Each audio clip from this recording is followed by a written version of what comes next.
আপনারা যে আসছেন অনেক দূর থেকে আলিম ওলামারা আসছে, আলিম ওলামাদেরকে দেখতে আসছেন, হয়তো ইচ্ছা আলিম ওলামাদেরকে ভালোবাসেন, তার জন্য আসছেন। আজকে আল্লাহকে ভালোবাসেন, আল্লাহর নবীকে ভালোবাসেন, তার জন্য আল্লাহ এবং আল্লাহর রাসূলের কথা শোনার জন্য আসছেন।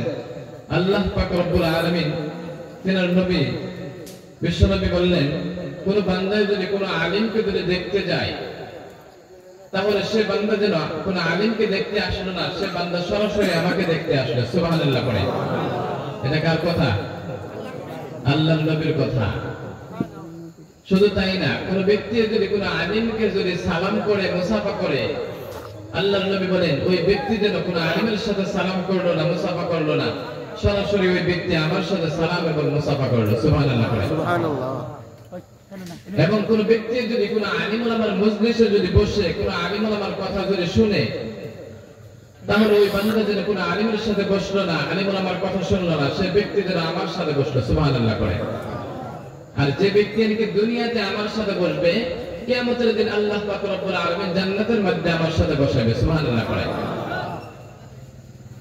তো আমার ভাইরা, ওই জন্য রব্বুল আলামিন কোরআন শরীফের মধ্যে বললেন, লা ইন শাকারতুম লা আযীদান্নাকুম ওয়া লা ইন কাফারতুম ইন্না আযাবি লাশাদীদ। সুবহানাল্লাহ করে। আল্লাহ রাব্বুল আলামিন কোরআন শরীফের মধ্যে বললেন, লা ইন শাকারতুম লা আযীদান্নাকুম ওয়া লা ইন কাফারতুম ইন্না আযাবি লাশাদীদ। রব্বুল আলামিন বলেন, যে বান্দা নাকি আমার নিয়ামত পায়, আমার নিয়ামতের শুকরিয়া আদায় করে, আমি ওই বান্দাকে আমার নিয়ামতকে আমি বাড়িয়ে দেই এবং কিয়ামতের দিন ওই বান্দাকে আমি জান্নাতের মধ্যে প্রবেশ করাই দেই। সুবহানাল্লাহ। তাহলে শুকরিয়া আদায় করা দরকার আছে না?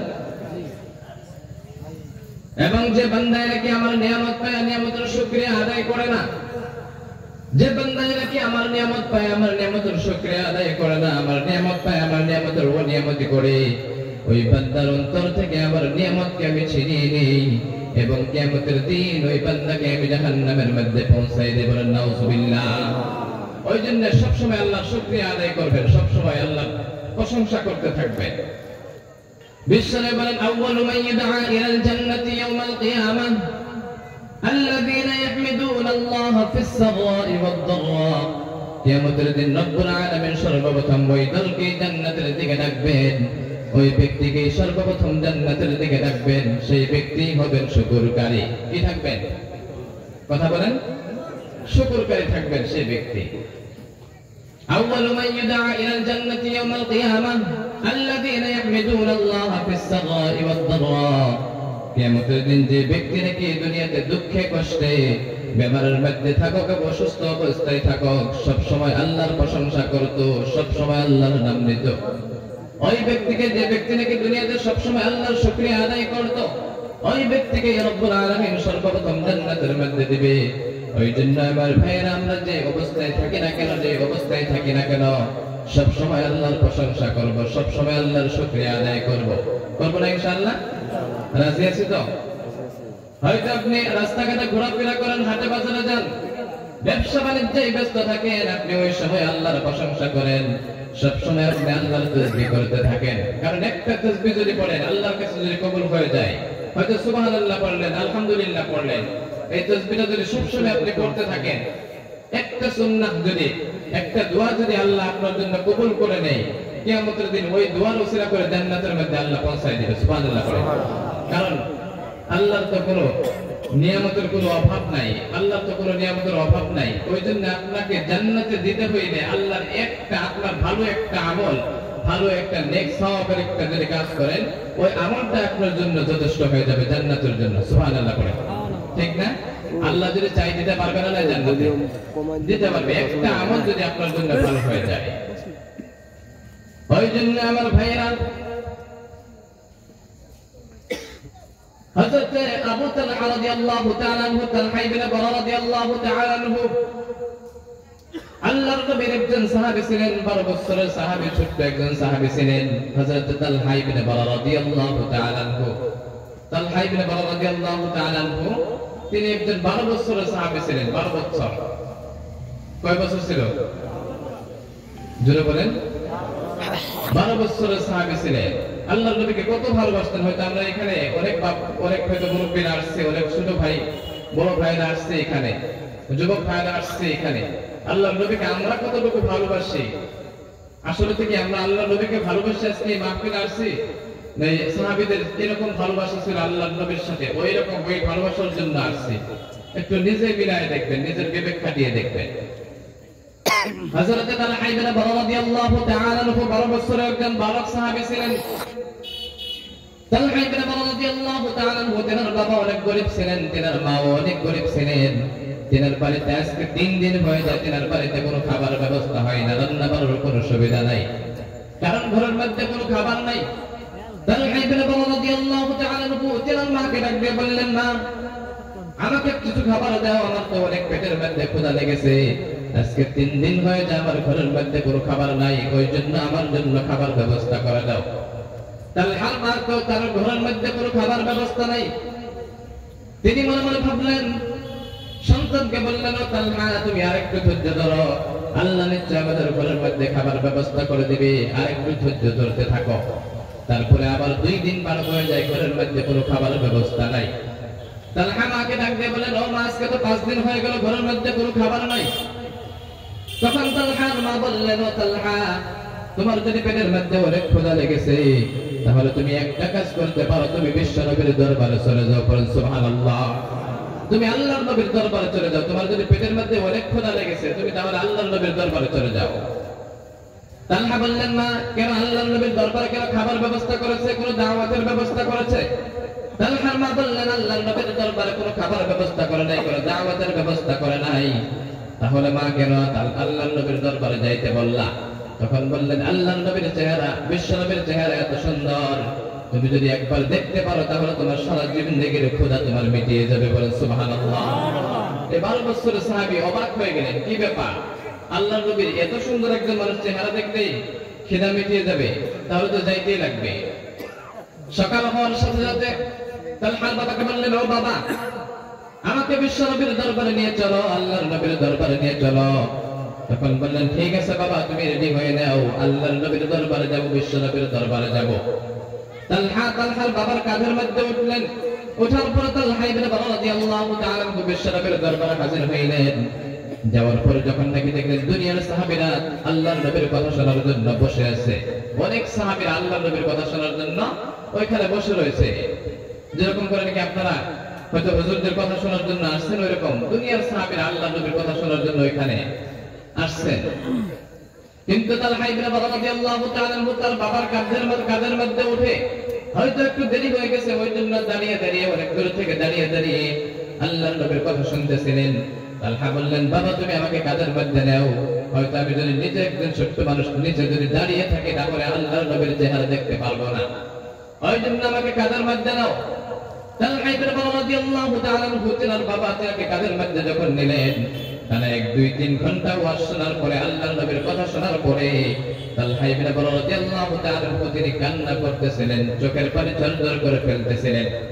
ওই চোখের পানি যখন নাকি তালহার বাবার কাঁধের মধ্যে যখন নাকি পড়লেন, তালহার বাবা তালহাকে ডাক দিয়ে বললেন, ও তালহা কেন কান্না করতেছো, তোমার কি এখনো পেটের ভুক দেয় নাই, তোমার কি অনেক পেটের মধ্যে ক্ষুধা লেগেছে? তখন বললেন, বাবা আমি এই জন্য কান্না করি না, আমি আজকে খেদার জন্য কান্না করি না, আল্লাহর নবীর চেহারা এত সুন্দর, আল্লাহর নবীর চেহারা এত সুন্দর, ওই চেহারার মধ্যে এই মদিনার কাফিররা কেমন করে মারধর করে, সেই জন্য আমি আজকে কান্না করি, বলেন সুবহানাল্লাহ। এত সুন্দর বিশ্ব নবীর চেহারা ছিলেন, ওই চেহারা দেখে তালহার খিদা মিটিয়ে গিয়েছিল। তালহা ইবনে বারা রাদিয়াল্লাহু তাআলা কোনদিন আল্লাহর নবীকে দেখে নাই, প্রথমবার দেখলেন, দেখার সাথে সাথে তিনি সেটা ভাবতেছিলেন, আল্লাহর নবীর এত সুন্দর চেহারা, আল্লাহর নবীর চেহারার মধ্যে কেমন করে কাফিররা মারধর করে। কয় বছরের সাহাবী ছিলেন? জোরে বলেন।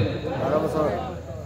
কিছু যদি আপনাদেরকে জিজ্ঞাসা করি ইনশাআল্লাহ আমরা বলার চেষ্টা করবেন, যদি আপনারা বলেন তাহলে হয়তো ভাববো আমি আপনাদেরকে বোঝাইতে পারতেছি বা আপনারা বুঝতেছেন, আর যদি কথা না বলেন তাহলে ভাববো আমিও বোঝাইতে পারি না আপনাদেরকে, আপনারা বুঝতেছেন না, ঠিক না?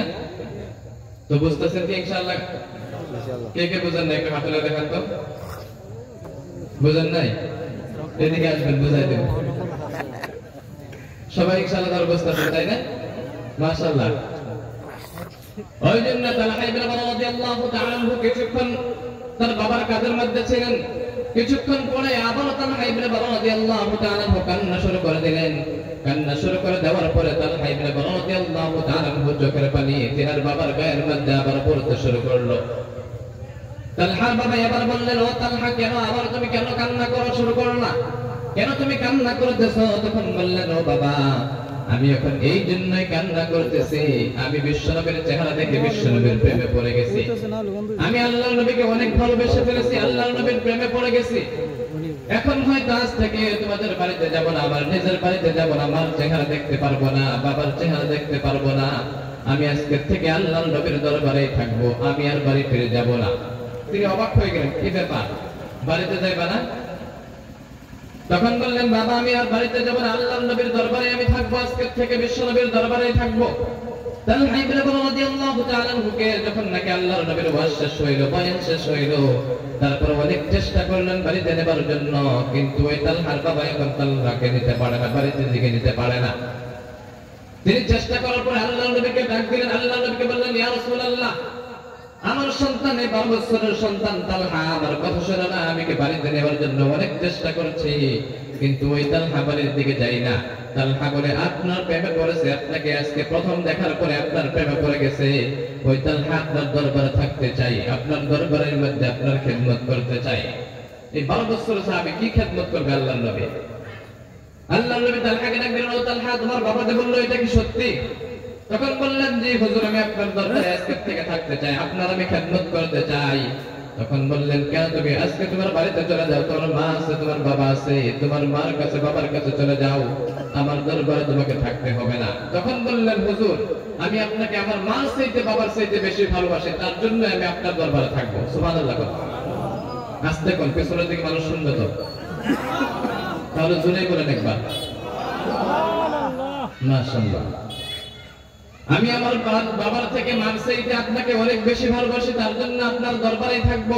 আপনাকে একবার দেখার সাথে সাথে আমি আপনার প্রেমে পড়ে গেছি, তার জন্য আমি আপনার দরবারে থাকতে চাই। তালহাকে অনেক চেষ্টা করার পরেও তালহার বাবার কাছে ফিরাই দিতে পারলেন না। তখন বললেন, তুমি যদি সত্যি আমাকে বেশি ভালোবাসো তোমার মার চাইতে বাবার চাইতে, তাহলে তলোয়ার দিয়ে দিলেন। আল্লাহর নবী তলোয়ার দিয়ে দিলেন। এই তলোয়ারটি নিয়ে তোমার বাবার গর্দনটা কেটে এনে আমার সামনে হাজির করে যদি দিতে পারো, তাহলে বিশ্বাস করব তুমি তোমার মার চাইতে বাবার চাইতে আমাকে বেশি ভালোবাসো। বলার সাথে সাথে তালহা ইবনে বারা রাদিয়াল্লাহু তাআলা তলোয়ারটা নিয়ে তার বাবার কাছে চলে গেলেন, দৌড় দিয়ে তার বাবার কাছে গেলেন।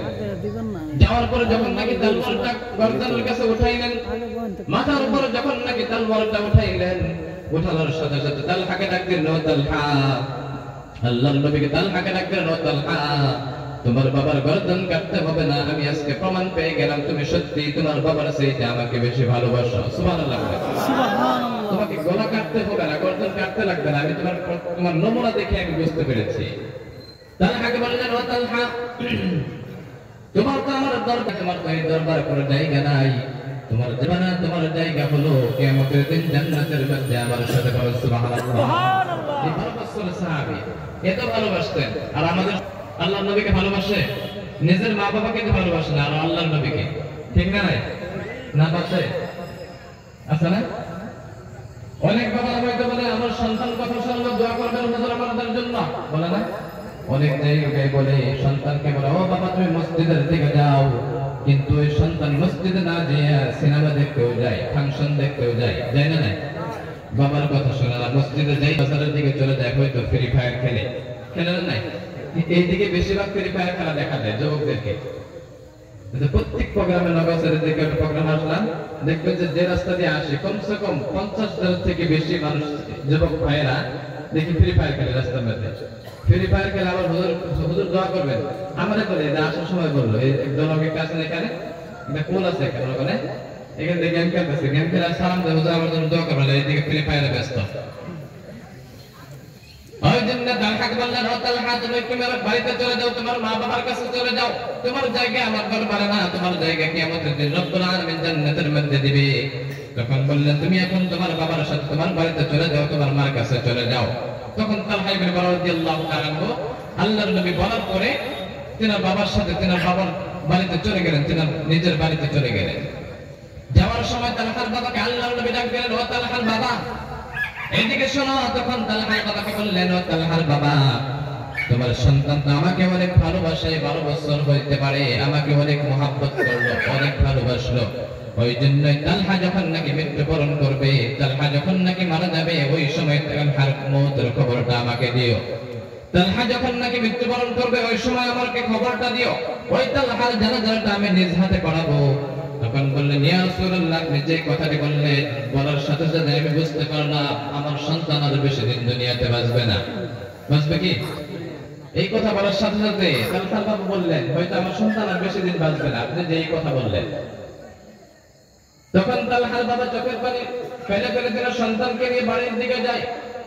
যাওয়ার পরে হয়তো কিছুদিন পরে তালহা অসুস্থ হয়ে পড়ে, তালহার অনেক বেমার, তালহা অসুস্থ হয়ে পড়লেন। তালহা যখন নাকি অসুস্থ হয়ে পড়লেন, হওয়ার পরে যখন নাকি মৃত্যুবরণ করবে, তার কিছু মুহূর্তে আগে আল্লাহ তার বাবাকে ডাক দিলেন, তালহার বাবাকে ডাক দিলেন, ও বাবা, তোমাকে তো আল্লাহর নবী বলেছিলেন আমি যদি মৃত্যুবরণ করি, যখন নাকি আমি মারা যাব, ওই সময় আল্লাহর নবীকে খবর দিতে বলেছিল। ওই জন্য বাবা, তোমাকে আমি একটা কথা বলি, আমি যখন নাকি মারা যাব, তুমি আল্লাহর নবীকে ডাক দিও না, আল্লাহর নবীকে কোনো খবর দিও না। কিন্তু আমি যদি দিনের বেলা যদি মৃত্যুবরণ করি, দিনের বেলা যদি মারা যায়, তাহলে তুমি আল্লাহর নবীকে খবর দিও। আর যদি আমি রাত্রের বেলা যদি আমি মালাকুল মউত এসে আমার জানটা বাহির করে নিয়ে যাই, রাত্রের বেলা যদি আমি মারা যাই, তাহলে তুমি আল্লাহর নবীকে খবর দিও না। যদি রাত্রের বেলা মারা যায়, তাহলে আল্লাহর নবীকে খবর দিও না, আমার মরার খবরটা আল্লাহর নবীকে দিও না। আর যদি দিনের বেলা মারা যায়, তাহলে আল্লাহর নবীকে খবর দিও। তখন বললেন, কেন? হয়তো তালহা অসুস্থ হওয়ার পরে কিছুদিন পরে রাত্রের বেলায় মারা যান। তালহা যখন নাকি রাত্রের বেলা যখন নাকি মারা গেলেন, মারা যাওয়ার পরে ওই তালহার বাবা তিন সন্তানকে আর তালহাকে তখন জানাজার করে দফন করে মাটি দিয়ে আসলেন, কবরের মধ্যে রেখে আসলেন। রেখে আসার পর পরের দিন সকালবেলা আল্লাহর নবী যখন নাকি খবর পাইলেন, খবর পাওয়ার সাথে সাথে তালহার বাড়িতে ছুটে আসলেন, আর দেরি করলেন না। বাড়ির সামনে এসে তালহার বাবাকে ডাকবেন, ও তালহার বাবা, তালহা কোথায়? তালহাকে ডাকো, তালহাকে আমি দেখতে চাই। তখন বললেন, ইয়া রাসূলুল্লাহ, চোখের পানি ঝরঝর করে ফেলে তখন বললেন, ইয়া রাসূলুল্লাহ, আমার সন্তান তালহা আপনার সাহাবী, তালহা তো আর দুনিয়াতে নাই, তালহা তো গতকালকে রাত্রের বেলা মৃত্যুবরণ করেছে, তালহা তো গতকালকে রাত্রের বেলা মরেছে। ওই জন্য তখন বললেন, ও তালহার বাবা, তোমাকে তো আমি ওই দিন বলেছিলাম তালহা যখন নাকি মারা যাবে, ওই সময় তুমি আমাকে খবর দিও, ওই তালহার জানাজাটা আমি নিজ হাতে করাবো। কিন্তু তুমি আমাকে কেন বললে না, কেন খবর দিলে না? তখন বললেন, এই জন্য আমি খবর দিলাম না আপনাকে, ইয়া রাসূলুল্লাহ, আমার সন্তান যখন নাকি মারা যাবে, মারা যাওয়ার কিছু মুহূর্ত আগে বললেন, আমি যখন নাকি মারা যাব, দিনের বেলা যদি মারা যাই, তাহলে আল্লাহর নবীকে খবর দিও, আর যদি রাত্রের বেলা মারা যাই, তাহলে আল্লাহর নবীকে খবর দিও না। তখন বললেন, বিষয়টা কি? রাত্রের বেলা মরলে খবর দিবে না, দিনের বেলা মরলে খবর দিবে, বিষয়টা কি আসলে? তালহার বাবা বললেন, ইয়া রাসূলুল্লাহ, অবিশ্বনবী, আপনি যদি রাত্রের বেলা যদি তালহার জানাজার খবরের কথা শুনে, তালহার মরার কথা শুনে যদি আপনি যদি রাত্রের বেলা যদি আসেন, তাহলে হয়তো আপনি যে রাস্তা দিয়ে আসবেন, ওই রাস্তায় অনেক বড় বড় কাফেরদের বাড়ি, হয়তো আপনাকে আক্রমণ করবে, আপনাকে মারধর করবে। তার জন্য তালহা ওইটা কথা ভেবে আপনাকে খবর দিতে বারণ করেছে। সুবহানাল্লাহ। এই 12 বছরের সাহাবী কতটা ভেবেছিলেন আল্লাহর নবীকে, কতটা ভালোবাসতেন, কত জ্ঞান ছিলেন, তাই না? কিন্তু আপনি যদি দিনের বেলা যদি মারা যায়, হয়তো আপনি যে রাস্তা দিয়ে আসবেন, আপনি যদি দিনের বেলা খবর পান যে রাস্তা দিয়ে আসবেন, ওই রাস্তার হয়তো অনেক মানুষরা থাকবে, ওই রাস্তা দিয়ে হয়তো অনেক মানুষরা দিনের বেলা চলাফেরা করবে। ওই জন্য হয়তো দিনের বেলা আপনি হয়তো সফরের সাথে থাকবে, ওই জন্য কোনো মানুষ আপনাকে আক্রমণ করতে পারবে না। তার জন্যই হয়তো দিনের বেলা আপনাকে আসতে বলেছিল। আল্লাহর নবী বললেন, ও তালহার বাবা, তালহার কবরটা কোথায় দেখিয়ে দাও আমাকে। সঙ্গে সঙ্গে যখন নাকি কবরটা দেখাইলেন, কবরটা দেখানোর সাথে সাথে আল্লাহর নবী একটা হাত কবরের মধ্যে রাখলেন, রাখার পরে আরেকটা হাত আল্লাহর কাছে উঠিয়ে বললেন, আল্লাহ, তুমি এই তালহা 12 বছরের সাহাবী, বালক একজন সাহাবী, এই সাহাবীকে কিয়ামতের দিন রব্বুল আলামিন তুমি আমার সাথে জান্নাতের মধ্যে বসায় রেখো। বলেন সুবহানাল্লাহ। 12 বছরের সাহাবীকে আল্লাহ এত ভালোবাসতেন, আল্লাহর নবীকে এত ভালোবাসতেন। আর আমাদের সন্তান এরকম হয় কি? কখনো হয় না। কিন্তু এই সন্তানদেরকে আপনারা হয়তো ভালো বানাতে চান। এই সন্তান হয়তো সন্তানকে যদি বলেন, বাবা তুমি এইদিকে যাও, বাবা আরেক দিকে যায়, সন্তান আরেক দিকে যায়, বাবার কথা শুনে না, বাবাকে কষ্ট দেয়, মাকে অনেক কষ্ট দেয়, তাই না? অনেক কষ্ট দেয়, বাবা মাকে অনেক কষ্ট দেয়। কিন্তু ভালো করে লক্ষ্য করে দেখবেন যে সন্তান খারাপ হওয়ার কারণ, মূল কারণ থাকে দুইজন মানুষের প্রেম। এক নম্বর হলো মা, আরেক নম্বর হলো বাবা। কেন জানেন? রাগ করবেন, আমি বলে দিচ্ছি। কারণ সন্তান খারাপ হওয়ার মেন উদ্দেশ্য হলো নিজের মা বাবা। এক নম্বর কারণ হলো সন্তান যখন নাকি খারাপ হয়, ভালো করে লক্ষ্য করে দেখবেন ওই সন্তান, যে সন্তানটা নাকি খারাপ, ওই সন্তানকে হয়তো যেটা নাকি সমাজের বাইরে খারাপ, অনেক খারাপ, মানে নাম্বার 1 লিডার খারাপের মধ্যে, নাম্বার 1, সাধারণ খারাপ না, যেটা নাকি বেশি খারাপ। ভালো করে লক্ষ্য করে দেখবেন সমাজের মধ্যে অনেক দেখা যায়, হয়তো একটা মহিলা একটা জায়গায় বিয়ে হয়েছে, একটা সন্তান হয়েছে, ওই সন্তানকে রেখে আরেকটা পুরুষের সাথে, আরেকটা জামাইয়ের সাথে চলে যায়, যায় না? নাই না? এদিকে এরকম জোরে বলেন আছে না? একটা সন্তান রেখে চলে যায়, আরেকজন স্বামীর সাথে চলে যায়। হয়তো কোনো পুরুষ একজন স্ত্রীকে বিয়ে করে, ওই একটা কারো ঘরের মধ্যে একটা সন্তান হয়, ওই সন্তানকে স্ত্রীকে ফেলে আরেকটা স্ত্রী আরেকটা মেয়ে নিয়ে চলে যায়, আরেকটা মেয়ে নিয়ে সংসার করে বিয়ে করে নেয়। কিন্তু একটা সন্তান যে ছেড়ে আসছিল, ওই সন্তানকে 70 থেকে বড় পর্যন্ত আর দেখভাল করার জন্য তার কেউ নাই। যখন নাকি আপনি বাবা বড় হয়ে যাবেন, যখন নাকি বৃদ্ধা অবস্থায় হয়ে যাবেন, ওই অবস্থায় আপনাকে কোনো সন্তান আপনাকে দেখতে পারবে না। কিন্তু ওই সন্তান যখন নাকি বড় হয়, হয়তো দিনী ইলম অর্জন করে, দিনী শিক্ষা অর্জন করে, হয়তো নামাজ পড়ে, প্রতিদিন যখন নাকি আল্লাহর কাছে নামাজ পড়ে বলে রব্বানা রাব্বিরহামহুমা কামা রাব্বায়ানি সগীরা, আল্লাহ তুমি আমার মা বাবাকে এমন করে লালন পালন করো, যে মা বাবা নাকি আমাকে ছোট্টবেলা লালন পালন করতো, ওই রকম করো আমার মা বাবাকে তুমি লালন পালন করিও। যেরকম করে নাকি ছোট্টবেলা আমার বাবা আমাকে লালন পালন করেছিল, ঠিক ওই রকম করে তুমি আমার মা বাবাকে লালন পালন করো বৃদ্ধা অবস্থায়। কিন্তু ছোট্টবেলাকে লালন পালন করছিল, সন্তান হওয়ার পরে তো 1-2 বছর সন্তান রেখে তো চলেই গেল আরেকটা স্ত্রী নিয়ে। কিন্তু ওই সন্তান বড় হওয়ার পরে কি বাবা মাকে কি ভাত দেবে? কি বলেন? দেবে? দেবে না।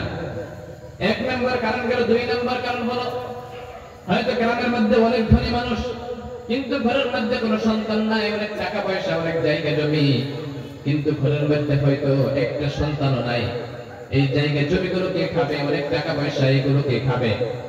ওই জন্য আল্লাহর কাছে প্রতিদিন দোয়া করো, আল্লাহ তুমি আমাকে একটা সন্তান দাও, আল্লাহ তুমি আমাকে একটা সন্তান দাও, আমার অনেক টাকা পয়সা, অনেক জায়গা জমি, আমি মারা যাওয়ার পরে টাকা পয়সা গুলো কে দেখবে? জায়গা জমি গুলো কে দেখবে? ওই জন্য আল্লাহ তুমি আমাকে একটা সন্তান দাও। কিছুদিন পরে আল্লাহ রাব্বুল আলামিন ঘরের মধ্যে একটা সন্তান দিয়ে দেয়। সন্তান যখন নাকি বড় হয়, বড় হওয়ার পরে সন্তান বাবাকে ভাত দেয় না, বাবাকে বাড়ির থেকে বাহির করে দেয়, বাবার দিকে থেকেও দেখে না। তখন ওই সন্তানকে ভালো করে লক্ষ্য করে দেখবেন, আপনি যে প্রথমে ভুল করে ফেলেছেন, ওই সন্তান যে আপনাকে দেখতে পারে না, আপনাকে যে ভাত কাপড় দেয় না, কারণ আপনি জন্ম দিয়েছিলেন আপনার জায়গা জমি দেখার জন্য, আপনার টাকা পয়সা খাবার জন্য। ওই সন্তান বড় হওয়ার পর ওই টাকা পয়সার পেছনে দৌড়িবে, তাই না? ঠিক না? নাই? সন্তান যখন নাকি বড় হবে, আপনি প্রথমে নিয়ত করেছিলেন আল্লাহ তুমি একটা সন্তান দাও, যে সন্তান নাকি আমার জায়গা জমি টাকা পয়সা গুলো দেখতে পারবে আমি মারা যাওয়ার পরে। ওই সন্তান কি বড় হওয়ার পরে কি আপনার কথা শুনবে? আপনার টাকা পয়সার দিকে দৌড়াবে, আপনাকে ভাত কাপড় দিবে? দিবে না। তাহলে মেন উদ্দেশ্য কারণ হলো কি? খারাপ হওয়ার কারণ কি? ওই যে সন্তানদেরকে ইলমে দ্বীন অর্জন করার শিক্ষা করান। হয়তো গ্রামের মধ্যে আপনারা অনেক সন্তানদেরকে হয়তো স্কুল কলেজে দিয়েছেন, আপনি এগুলো শেখান, আপনি জেনারেল লাইনে শেখান, স্কুল লাইনেও শেখান, কিন্তু তার সাথে কমসে কম 1 ঘন্টা করে ইলমে দ্বীন অর্জন করায় দেন, দ্বীনি শিক্ষা একটু অর্জন করান। কারণ অনেক গ্রামের মধ্যে হয়তো মক্তবের ব্যবস্থা আছে, মাদ্রাসায় যেতে পারেন না, কমসে কম মক্তবের মধ্যে পাঠান, আসলে মক্তবে দিকে 1 ঘন্টা করে কমসে কম মক্তবের মধ্যে পাঠান। কারণ আপনি ইংলিশ মিডিয়ামে পড়ান, বাংলা মিডিয়ামে পড়ান, আপনি যে জেনারেল লাইনে পড়াইতেছেন ওই স্কুলের মধ্যে হয়তো আপনাকে জেনারেল মধ্যে কি করে যাবে, কেমন করে যাবে, কতদিন লাগবে সেইটা আপনাকে স্কুলের মধ্যে শিখাবে। আপনি সূর্যের মধ্যে কেমন করে যাবেন, কি করে যাবেন, কতদিনে যাবেন, সেটা হয়তো স্কুলের মধ্যে শেখায়, কলেজের মধ্যে শেখায়। কিন্তু আপনি এইটা শিক্ষা দেন, ওই সূর্যটা, ওই চন্দ্রটা কে বানিয়েছে, সেই শিক্ষাটা আপনি কমসে কম তার ব্রেনের মধ্যে দিয়ে দেন। দেওয়ার দরকার আছে না? চন্দ্রটা কে বানাইলো, কোথেকে আসলো, সেটা শেখান কমসে কম। সেটা কোথায় শেখান? কথা বলেন। এই চন্দ্রটা কে বানাইলো সেটা পরিচয় কে দিবে? মাদ্রাসায় দিবে, তাই না? নাই? মাদ্রাসা মক্তবের মধ্যেই পাবে, কিন্তু স্কুল লাইনে এটা কি শিখাবে? শেখাবে না, কমসে কম 1 ঘন্টা করে আপনার বক্তব্য আপনার সন্তানকে শেখার দরকার আছে। কারণ আপনার সন্তান যদি কিয়ামতের দিন যদি নামাজের জন্য হয়তো ইলমে দ্বীনের জন্য যদি জাহান্নামে যায়, ওই সন্তান আপনাকে রব্বুল আলামিনের কাছে আল্লাহর কাছে প্রথমে বলবেন, ও আল্লাহ, আমার বাবা হয়তো আমি জাহান্নামে হয়ে গেছি, আমার বাবা কোনোদিন আমাকে ভালো কাজের আদেশ করে নাই, ওই জন্য হয়তো আজকে আমি জাহান্নামী। ওই জন্য আমি আমার প্রথম কারণ হলো আমার বাবা, ওই জন্য আমার বাবাকে সর্বপ্রথম তুমি জাহান্নামের মধ্যে দাও, তারপরে আমাকে জাহান্নামের মধ্যে দিও। অনেক মানুষের সন্তানদেরকে দেখবেন রাত্রেবেলা হয়তো অনেক পড়াশোনা করে হয়তো এবার ফাইনাল দিবে, মেট্রিক দিবে, ওই জন্য সন্তানকে মসজিদে পাঠায় না, মক্তবে পাঠায় না। আপনি যদি বলেন, ও চাচা, আপনার সন্তানকে কেন মসজিদে পাঠান না, কেন মাদ্রাসায় পাঠান না? ওই সময় চাচা বলে, আমার সন্তান হয়তো এই বছর মেট্রিক দিবে, ফাইনাল দিবে, এই আমার সন্তানকে ওই জন্য আমি মক্তবে পাঠাই না, মসজিদে পাঠাই না। কারণ ওই সন্তান হয়তো রাত্র 12টা-1টা পর্যন্ত পড়াশোনা করে, ওই জন্য সকালবেলা সন্তানকে ডাক দেই না। কারণ সকালবেলা রাত্র তো 2টা পর্যন্ত পড়াশোনা করেছে, সকালবেলা কেমনে করে ডাকবে? একটু তো ঘুমাতে লাগবে, তাই না? আবার 8টা বাজায় উঠে আবার স্কুলে চলে যাবে। কিন্তু আল্লাহ না করবো ওই ফজরের সময়, ওই সকালের সময় ফজরের আযান যখন নাকি দেয়, ওই সময় যদি আপনার ঘরের মধ্যে যদি আগুন লেগে যায়, তাহলে ওই সন্তানকে আপনি ঘুম থেকে ডাক দিবেন না, দিবেন না? কথা বলেন, কেন ডাক দিবেন? কেন ডাক দিবেন? ঘরের মধ্যে আগুন লাগছে, তাই না? আগুন লাগো, পুইরা বড়, তাও একটু ঘুম পাড়ো, কেটে ভাববেন কি কেন বাঁচাইবেন? আগুন থেকে বাঁচাবেন, তাই না? এই দুনিয়ার সাধারণ আগুন থেকে যদি আপনার সন্তানকে যদি বাঁচান, তাহলে ওই জাহান্নামের আগুন থেকে বাঁচানোর দরকার আছে না নাই? আছে না? জাহান্নামের আগুন তো অনেক ভয়ানক হবে, ওই জাহান্নামের আগুন থেকে আমাদের সন্তানকে বাঁচাইতে লাগবে, লাগবে না? নাই কালকে থেকে হয়তো যাদের সন্তান আছে, বড় বালিক হয়েছে, ছোট্ট থেকে আনা দরকার। কোন সন্তান যদি বালিক আছে, তাদেরকে কে কে এখানে বাবারা দেখতে চায়, কে কে পাঠাইবেন কালকে থেকে মসজিদের মধ্যে? কেউ পাঠাবেন না? একটা হাত ধরে দেখেন, সবাই হাত ধরে দেখেন। সন্তানকে কমসে কম চেষ্টা করবেন বা মসজিদে প্রতিদিন বলতে বলতে হয়তো একদিন যাবেন, পাঠাবেন ইনশাআল্লাহ। মাশাআল্লাহ, সবাই পাঠাবার চেষ্টা করবেন। হয়তো যারা বলে না হ্যাঁ পাঠাই না, তাদের সন্তানই নাই মনে করো, তাই না? নাই হয়তো, তার জন্যই।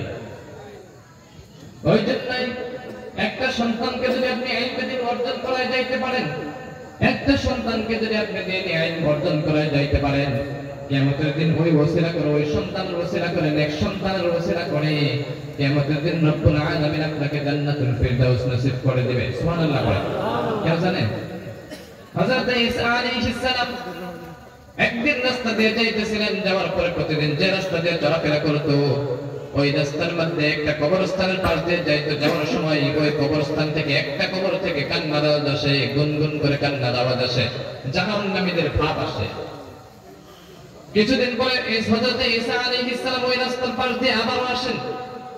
আবারও আসার পরে হঠাৎ করে যে কবর থেকে আগে কান্নার আওয়াজ আসতো, গুনগুন করে কান্নার আওয়াজ আসতো, ওই কবর থেকে আবারও জান্নাতে খুশবু পাওয়া যায়, হাসির আওয়াজ আসে, জান্নাতে খুশবু আসে।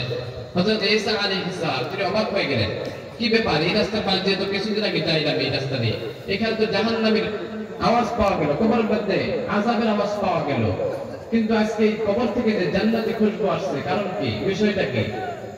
আল্লাহকে বললেন, আল্লাহ, কিছুদিন আগে এই কবরের পাশ দিয়ে আমি গেলাম, এখানে কবরের জাহান্নামীদের আওয়াজ পাওয়া গেল, এই কবরের মধ্যে ফেরেশতারা হয়তো আযাব দিয়েছিল, আযাবের আওয়াজ পাইলাম, কিন্তু আজকে এই রাস্তা দিয়ে হঠাৎ করে আবার আসলাম, আসার পর দেখলাম যে এই কবর থেকে জান্নাতে খুশবু পাওয়া যায়। এই ব্যক্তিটিকে জান্নাতের মতো লাগতেছে, কারণ কি? আল্লাহ বললেন, ও ঈসা আলাইহিস সালামকে বললেন, ও ঈসা, এই যে মুর্দাটি আসছিল কবরের মধ্যে, যে ব্যক্তিটি আসছিল, হয়তো দুনিয়াতে কোনো নাফরমান একজন ব্যক্তি ছিল, দুনিয়াতে কোনো আমল করে নাই, কোনো ভালো আমল করে নাই, কিন্তু একটা ভালো আমল করেছিল, একটা সন্তান দুনিয়াতে রেখে আসছিল। ওই সন্তান যখন নাকি বড় হয়েছে, বড় হওয়ার পরে ওই সন্তানের মা ওই সন্তানকে নিয়ে মক্তবে পাঠিয়ে দিয়েছিল।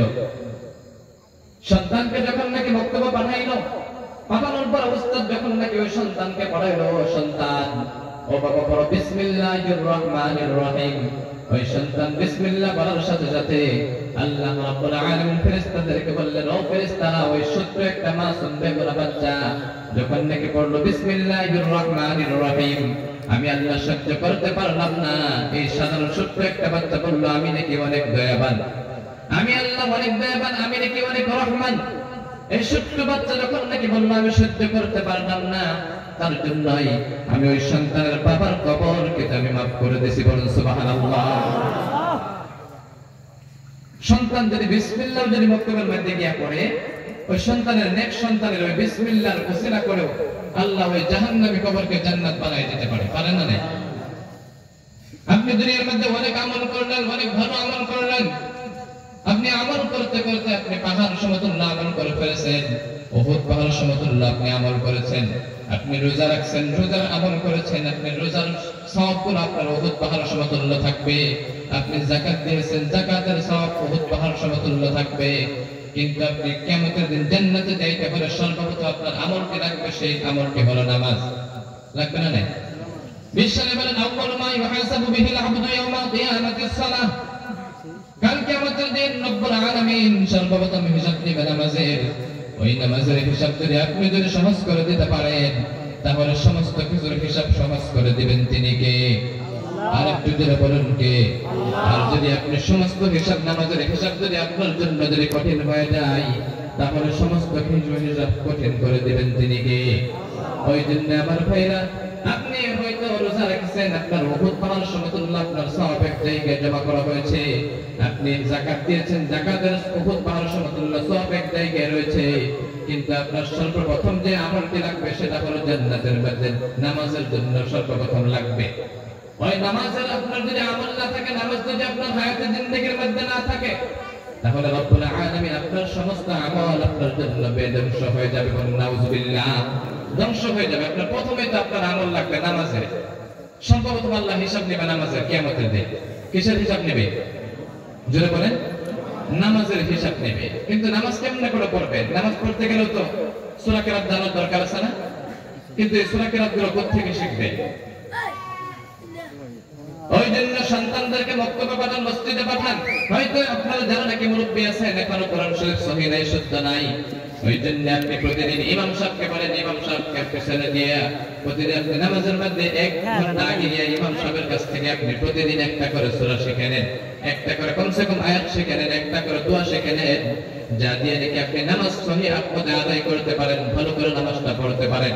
কারণ সাহাবীরা এত সুন্দর করে নামাজ পড়তেন, তবু নামাজের মধ্যে আল্লাহর নবী ভুল করতেন। ধরতনা নাই, ধরতনা নাই। একজন সাহাবী মসজিদে নববীর বারান্দাতে নামাজ পড়তেছিলেন।